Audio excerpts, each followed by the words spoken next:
Pemirsa, Harian News kembali hadir di sela-sela aktivitas Anda. Bersama saya, Juni Katika, yang akan menyampaikan berita-berita teraktual, tajam, dan terpercaya. Pemirsa, pada akhir pekan menjelang Lebaran, pusat perbelanjaan Tanah Abang kembali dipadati oleh masyarakat yang melakukan kegiatan aktivitas jual-beli.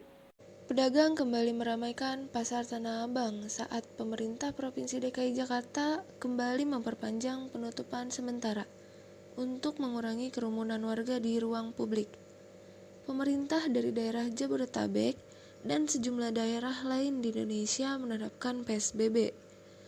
PSBB dilakukan untuk pencegahan penularan COVID-19. Sejumlah warga tidak memperdulikan anjuran dari pemerintah. Pasalnya beberapa warga nekat berdesakan dan melanggar PSBB hanya untuk berbelanja pakaian. Pemirsa, pemerintah Provinsi DKI Jakarta telah melarang adanya kegiatan mudik lokal pada saat menjelang Idul Fitri. Pemerintah Provinsi DKI Jakarta menegaskan seluruh aktivitas di kawasan Jabodetabek hanya diperbolehkan jika sesuai dengan aturan PSBB. Maka masyarakat diharapkan hanya melakukan mudik secara virtual. Pemprov DKI Jakarta berpegang pada aturan pelaksanaan PSBB, yakni Peraturan Menteri Kesehatan Nomor 9 Tahun 2020 tentang pedoman PSBB dan Peraturan Gubernur Nomor 33 Tahun 2020 mengenai pelaksanaan PSBB. Gubernur DKI Jakarta, Anies Baswedan, mengharapkan masyarakat untuk tetap berada di dalam rumah agar penyebab COVID-19 tak menyebar secara luas. Pemirsa, setelah masker banyak diburu, kini harga bahan pangan yang menjadi pusat perhatian bagi masyarakat. Kami sudah terhubung dengan reporter Juni yang akan menyampaikan langsung dari Pasar Induk Kramat Jati. Selamat siang pemirsa, saat ini saya sedang berada di Pasar Induk Kramat Jati, Jakarta Timur. Pasar ini merupakan pasar yang menjual berbagai jenis sayur mayur dan juga buah-buahan. Dapat saya informasikan harga kenaikan dan penurunan yang ada di pasar ini. Seperti salah satunya pada harga brokoli yang semula dijual dari harga Rp15.000 per kilo, kini menjadi Rp17.000 per kilogram. Kemudian harga timun yang semula dibanderol dengan harga Rp3.000 per kilo menjadi Rp5.000 per kilogram. Adapun jahe yang semula dibanderol dengan harga Rp15.000 per kilogram kini menjadi Rp35.000 per kilogram. Juga buah-buahan seperti harga buah manggis yang semula dibanderol dengan harga Rp12.000 kini menjadi Rp17.000 per kilogram. Adapun harga buah naga yang sempat naik dari harga Rp20.000 per kilogram kini menjadi Rp10.000 per kilogram. Namun pada harga alpukat kini masih sangat stabil dan standar, yaitu Rp13.000 per kilogram.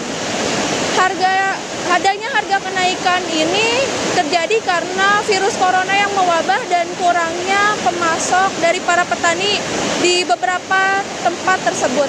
Demikian informasi yang dapat saya sampaikan dari Jakarta. Juni Kartika Dewi melaporkan. Pemirsa, Menteri Pendidikan dan Kebudayaan Nadiem Makarim menerapkan social distancing. Nadiem meminta seluruh pimpinan perguruan tinggi di daerah terdampak wabah COVID-19 untuk menghentikan sementara kegiatan perkuliahan secara tatap muka. Sebagian besar universitas di Indonesia telah menerapkan kelas jarak jauh atau kelas online. Hal ini dilakukan sebagai tindakan atas penyebaran virus corona pada pertengahan bulan Maret. Kebijakan ini dilakukan untuk membatasi adanya penularan virus corona atau COVID-19.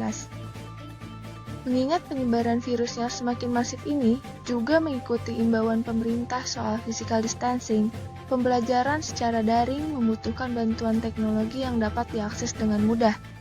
Berikut adalah beberapa pernyataan mahasiswa mengenai perkuliahan online.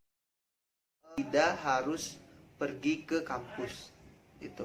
Terus kita bisa kuliah di mana saja tempatnya, asal ada HP dan sinyal. Perihal pembelajaran melalui media online, menurut saya universitas harus memberi bantuan atau meringankan SPP lah. Pemirsa, program Gubernur Anies Baswedan telah meresmikan Jaklingko, yaitu Jakarta Lingkar Kota.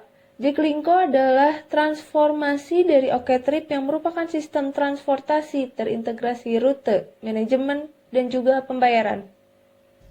Dinas Perhubungan Provinsi DKI Jakarta bersama BUMD dan PT Transjakarta melakukan pembenahan sistem transportasi berbasis mobil angkutan umum perkotaan dengan menyediakan 10.047 armada. Semua mobil armada perkotaan tersebut akan terintegrasi dengan sistem Jaklingko. Pak, apa sistem perbedaan kebijakan antara Jaklingko dengan angkutan umum lainnya? Ya, Jaklingko ini memang angkutan khusus ya, yang memang dispesialkan ya untuk kepentingan masyarakat banyak ya. Lain dengan reguler. Reguler itu sebelum Jaklingko ini beroperasi, reguler lebih dulu beroperasi ya. Reguler itu yang nggak ada tulisan Jaklingko ya. Mereka dikenakan bayaran, yang pertama kan. Sudah itu si supir nih mempunyai tanggung jawab untuk setoran, untuk beli bensin, untuk yang di rumah juga. Sedangkan Jaklingko ini sama sekali tidak ada beban, tidak ada tuntutan ya.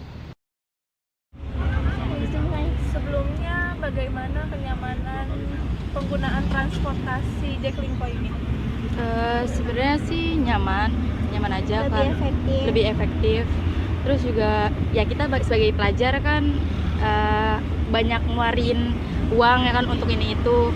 Nah kita naik Jaklingko ini kan secara gratis, jadi uang itu bisa kita simpan kayak gitu. Jadi buat mengirit aja. Meskipun angkot Jaklingko sudah dirasakan manfaatnya, namun kekurangan armada angkot menjadi hambatan untuk masyarakat. Pemirsa, mural edukasi yang menghiasi tembok rumah di sepanjang jalan Gang Pademangan sudah berhasil menjadi medium belajar yang dapat diakses dengan mudah oleh warga, khususnya para pelajar. Mural edukasi ini dibuat di sepanjang jalan Gang 22 dan 23, dengan dana dibiayai seluruhnya oleh lurah setempat. Mural edukasi ini digambar oleh tim mural sebanyak 4 orang.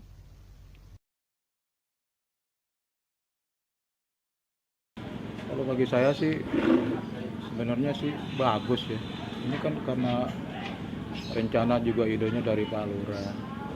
Saya pikir lebih bagus karena ini memang lingkungan pendidikan. Jadi kalau adanya mural seperti ini, mural pendidikan seperti ini sangat membantu sekali. Sangat membantu sekali bagi anak-anak terutama pelajar ya yang kecil-kecil itu. Juga antusias dari masyarakat juga kelihatannya mendukung gitu. Kalau masalah dana itu semua seluruhnya diketok sama Pak Lurah langsung. Kesulitannya sih nggak ada, mungkin kalau kesulitannya kalau nama kita kan sambil kerja juga kan.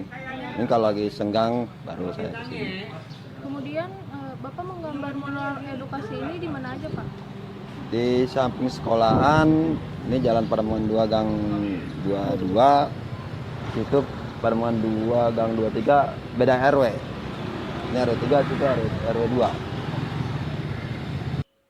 Pemirsa, informasi tadi sekaligus mengakhiri perjumpaan kita di Harian News. Saya Junika Tika Dewi serta mewakili seluruh kerabat kerja yang bertugas, pamit undur diri dari hadapan Anda. Selamat beraktivitas dan sampai jumpa.